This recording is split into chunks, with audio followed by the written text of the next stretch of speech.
Thank you for joining this Morpheus demonstration. During the demonstration, what I'm going to do is, rather than do a feature function walkthrough, is actually use Morpheus to deploy an application stack and then deploy an application on top of it.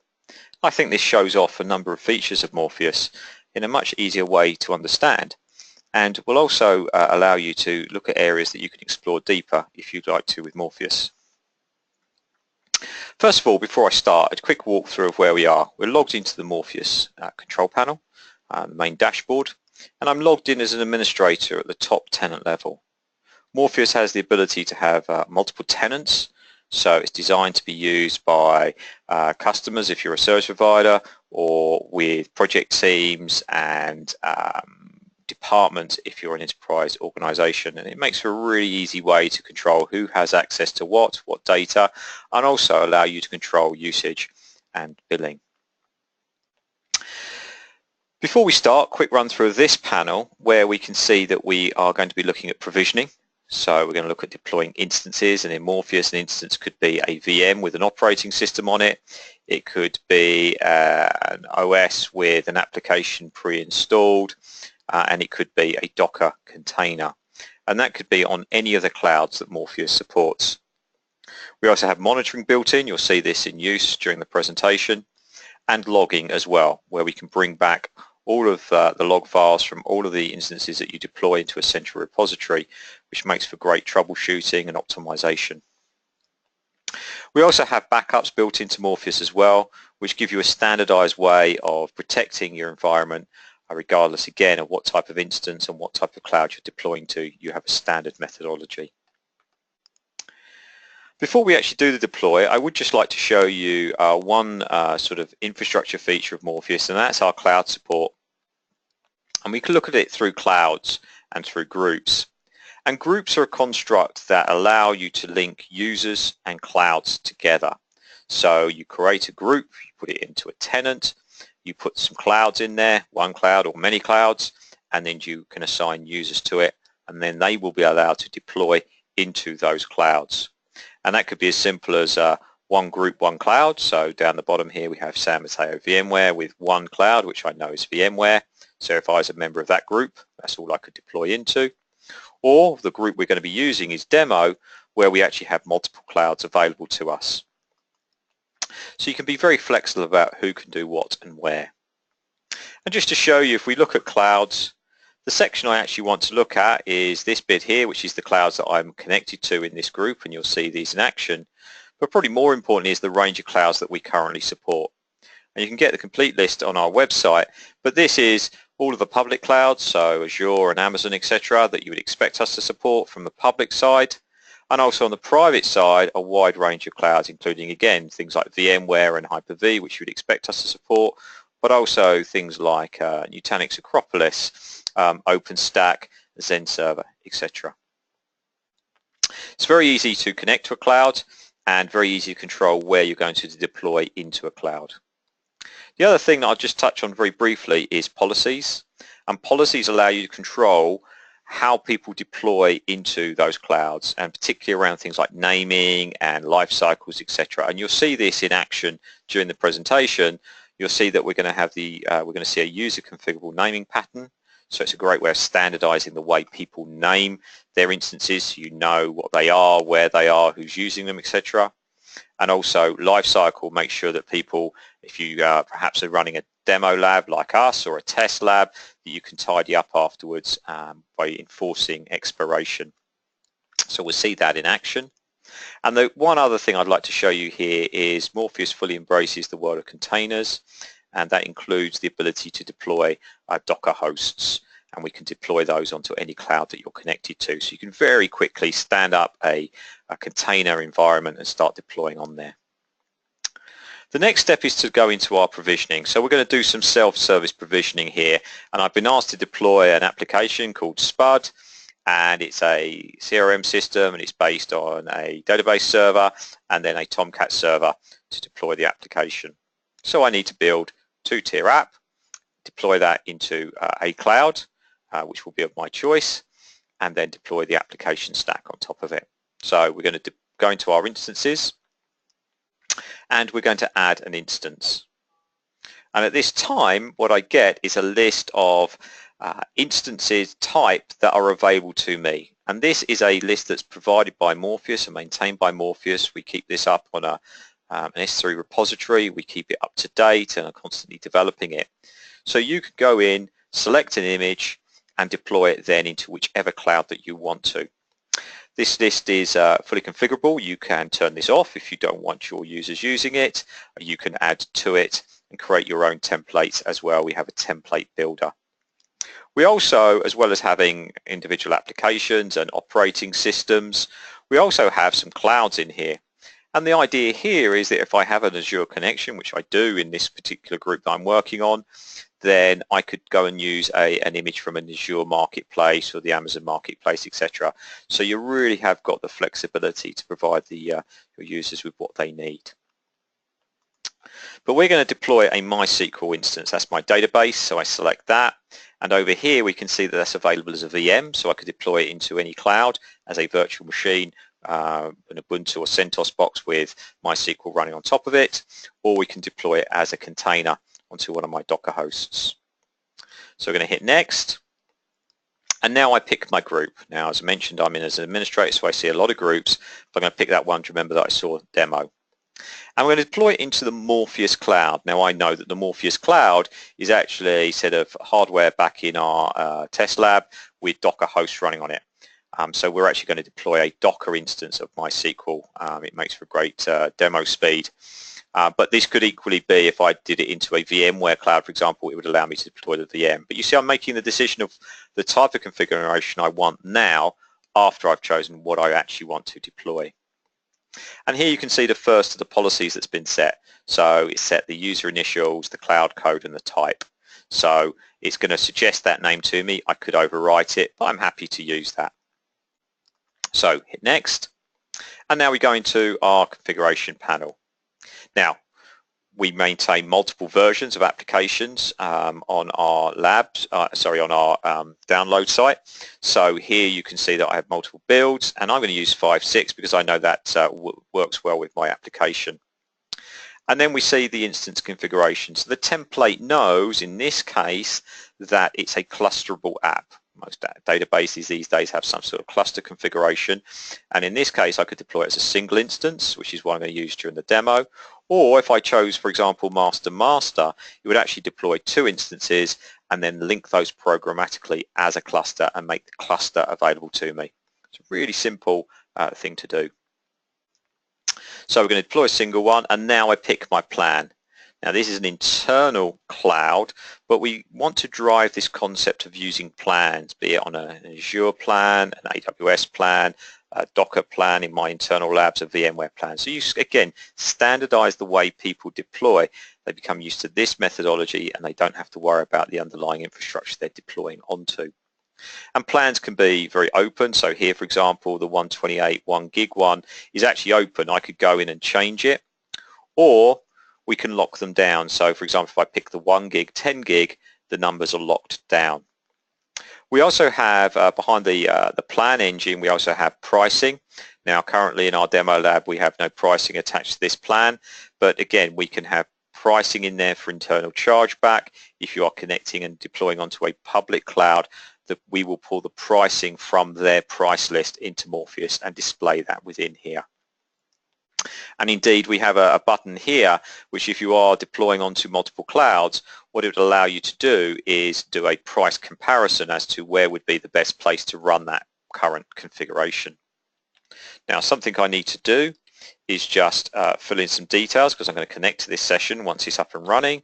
So I can configure that now, hit next, and now I get an automation tab. Now, automation is a number of things, but one of the things we can integrate into is a number of the tools that are available now for custom configuration, configuration control, scripting, deployments, etc. So we integrate into things like Ansible, Chef, Puppet, SaltStack. We also can deploy Bash, PowerShell, and so on and so forth. So we have a task engine where you can build these tasks, single tasks, multiple tasks, build those into a workflow, and then deploy those at deployment time, or run those at deployment time, I should say, or you could run them post-provisioning. If you want to deploy an antivirus agent, a standardized configuration, make sure all the latest service packs are applied rather than keep on updating your templates every time a new service pack comes out. For example, you could do that with workflows, or populate a database with data if you know what you need. Backups, very simple. I have the ability to select whether I want a backup or not. It's going to be a hypervisor snapshot and then an image copy into the Morpheus repository. And then lifecycle. You've seen this. There was a policy, remember, that was fixed, so I have no choice. Our demo man likes to keep our lab very tidy, so if I deploy into this cloud, into this group, he makes sure that it gets deleted after 24 hours.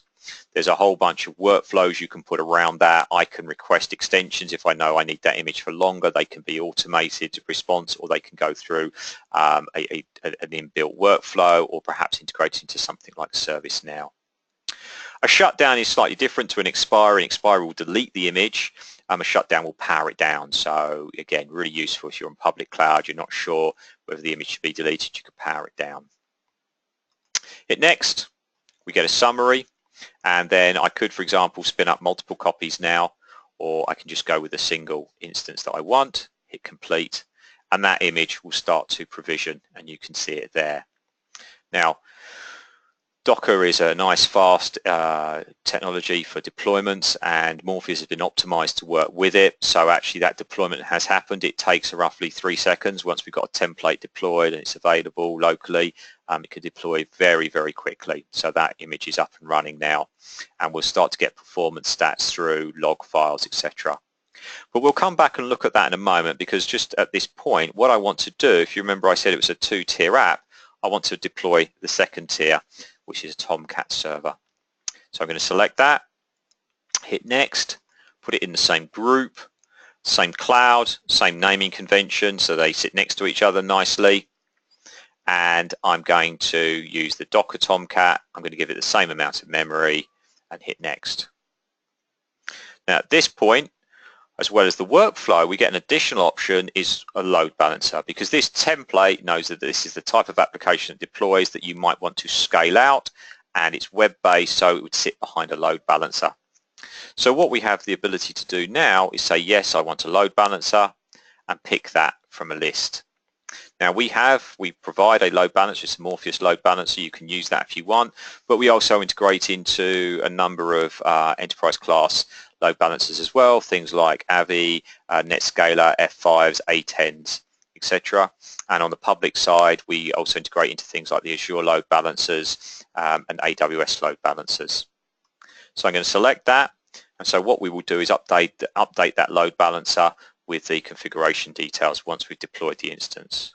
Hit complete, and the instance deploys, and there we go, that's starting provision. You can see now the SQL Server is running.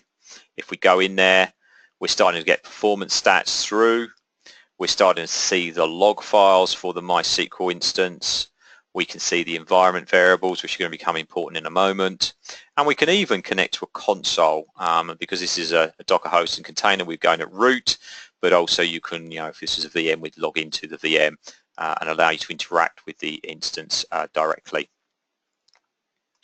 So we have our database engine, it's up and running. We are actually going to deploy a live app here, so what I now need to do is actually put a database in the database engine and configure it. So I'm just going to connect here using this little tool. I'm going to create a new connection to my database. I'm going to paste in my IP details. My user ID was James, my password, and then the port is 10,000. And hopefully when we connect, we'll connect to there. So there we are, we're connected into the database engine. We are going to create a database. We're going to call it Spud. And we are going to put some data in there using the import. Now, this is the sort of thing, if this was something you were doing on a regular basis and you had this SQL data sitting somewhere, you could script. You could use a tool to do this and automate this, but it makes for a slightly boring demo if I click on one button and everything happens. So we're putting that data in there. So that's updating, so that's great. And now what we need to do is actually put the instances together. So we have a database engine with a database in it. We have a Tomcat server sitting there with the ability to deliver web pages, but they don't know about each other. So that's the next step, and we use another Morpheus tool now. So what we're going to do here is we're going to use our application builder, which is also uses this template engine. Now we're not going to go into this today, but we are going to see this in action. But this gives you the ability to build multi-tier application stacks and then have these available for deployment in a very simple to use way. And they can be very simple, single multi-tier apps. As you can see, they can also be very large multi-tier, multi-scale out. So for example here, the Morpheus server, we are by default a single Linux box on-prem, but we are built on tools that are highly scalable. So you could build out a scale out Morpheus stack, and that's an example of it there. But what we're going to do is we're going to build a hybrid because we're going to do it using some instances we've already got running. So I'm going to add an application, and we're going to call it AA Demo, and we're going to put it into group demo, and we're going to hit next. And now we get our template builder. I could pull in a template now, but I'm going to build my template, and I'm going to use the app, and I'm going to use the database. And now I'm going to add an instance. Again, I could pick an instance now and deploy it. You can see there's a wide range of things that you can pick. Even could be an Azure instance that we have no knowledge of, but we could use that as part of our app stack. It could be a custom Docker app that you've written from the Docker IO. But what we're going to do is pull in the one that I've done, and the same with the database. So these are pre-configured and running, and then I link them together, give them the hierarchy. Having done that, I hit next, and I hit complete. So now we have an application stack, and if I go in there and have a look, what we've got are the two applications, or the two instances running, their usage, etc. And when I look at the environment variables now, we're looking at the application environment variables, so the two components have been linked together. When we look at the logs, we're looking at the logs for the application. So I can look at the logs from a single instance point of view. I can look at the logs from an application point of view, but also I could look at the system, if you like, of every instance running if I was trying to do some bigger, deeper troubleshooting. And likewise, our monitoring, our built-in monitoring is really aimed at monitoring applications. So here again, we've built an application monitoring stack. We're looking at the MySQL. Is it there? Is it running? Is it responding to queries in a timely fashion? Likewise, the same with the website. Is it there? Is it returning web pages? And what is the overall response time? And if we raise an alert, that alert can trigger into ServiceNow. It can be an email. It could even be a Slack alert as well. So that's the application stack built. So the final step is to deploy my actual application, which is a WAR file, which somebody's put together for me using our deployment template builder. So I'm going to go into my Tomcat server, and it knows that I can deploy onto it. So it has a deployment tab. Before I do that, the one thing that I can't do, again, because I haven't written it programmatically, is tell it the database name. So I just need to tell it that there is the database I want to use is called Spud.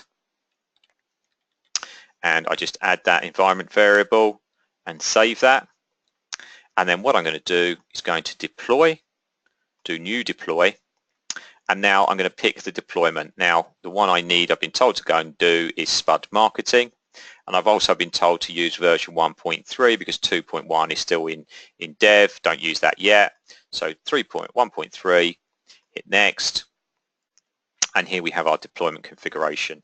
I can't change anything in here. It's a file that's coming from, in fact, the Morpheus server. When we do a file, we can use the Morpheus server as a deployment platform, or we could use URL fetch, or we could be using a Git repository. So I just need to put in my Grails configuration. And when we've done that, we can hit next, and we hit complete. What will happen now is that WAR file will get uploaded to the Tomcat server, and the application will be deployed. Now what I just need to do is restart that service for it to pick up, in fact, my database changes and the new environment that I've configured. So I'm going to hit restart. You can see I can do this from within Morpheus. I don't have to go near the instance. I just hit restart, and that will now restart the Tomcat server, and the application will become available. Very quickly, just to finish off on this piece, what I'd like to show you is some of the other things you can do from within here. One I particularly like is a reconfigure. So maybe you've built the application and you realize that it was fine in test and dev, but you now need a bigger box. Well, you don't have to go and do a rebuild. What you can do is tell Morpheus to go and make the box bigger. So we'll reconfigure it, change the memory or the disk, whichever plan you want to use, and provision that for you. It will reconfigure the box and power the box down, power it back up again, and pick up the changes. The other thing you can do in here is also you can scale out. So remember, we've put the Tomcat server behind a load balancer. So what I could do is I could also add a Tomcat node. So we get into scaling. And the great thing about Morpheus, we deployed this in a group. Another feature of groups is it starts to link things together. Now, as long as the networking is there's some work you would need to do around networking, but I could deploy my second instance onto another cloud, and in my case, any cloud that's in my group. So I could, for example, deploy my second instance onto AWS because all of the networking is configured up. So I can say, yes, deploy me another instance, click on go, and now what you'll see is it will deploy a second server onto AWS, and it will connect back to the database. Morpheus will configure the session with the same WAR file and connect it back to the same database. That database was on a public IP. That's why I used the Morpheus Cloud configuration. If I just select the Morpheus Cloud, there we go. That's the application actually deployed and ready to use. And just to show you on the scaling, because this is something that a number of our customers have started to do, is we also have the ability to scale out programmatically. So just as we added a second Tomcat session, we can actually do this with thresholds. So we can say, yes, scale up if we hit 80% of CPU on the instance, add another image, or make sure there's always 3 images running for workload, and also scale down. So as images, as the workload drops away, scale back down. So really, the concept of elastic compute. And you can also do that with schedules as well. So you can, if you know that you have an application that's used heavily during a particular period of time, you can have it scale out and then scale back down again. Really helping you keep control of costs and also use of resources, because you might be doing that on an internal lab. So with that, bringing this very short demonstration to a close, I'd like to just finish off with a little review of reporting, because another important thing of this is you're running across multiple clouds now, or you're giving your internal users the ability to self-provision into your internal private infrastructure. So you'll want to be able to report on usage, who's doing what. So we have the ability to look at things like capacity across our different tenants, so different project teams, departments, however you've got your accounts configured. And we also have the ability, do you remember we saw the cloud comparison? We also have the ability to show you what are you using across the various clouds, how is it comparing one cloud to another, etc. So you can keep track on that. And we have the ability to export data from our engine into other technologies as well, just as we integrate at a number of levels with other backup utilities, other logging engines, monitoring engines, etc., etc. So thank you very much for your time today. Wanted to keep it very short and sharp to the point. Obviously there's a lot more in Morpheus, and if you would like to just find out more, please either visit our website, where you can find a lot of documentation. You can also find what we call Morpheus Minutes, which go into a number of the features that I've skipped over in more depth.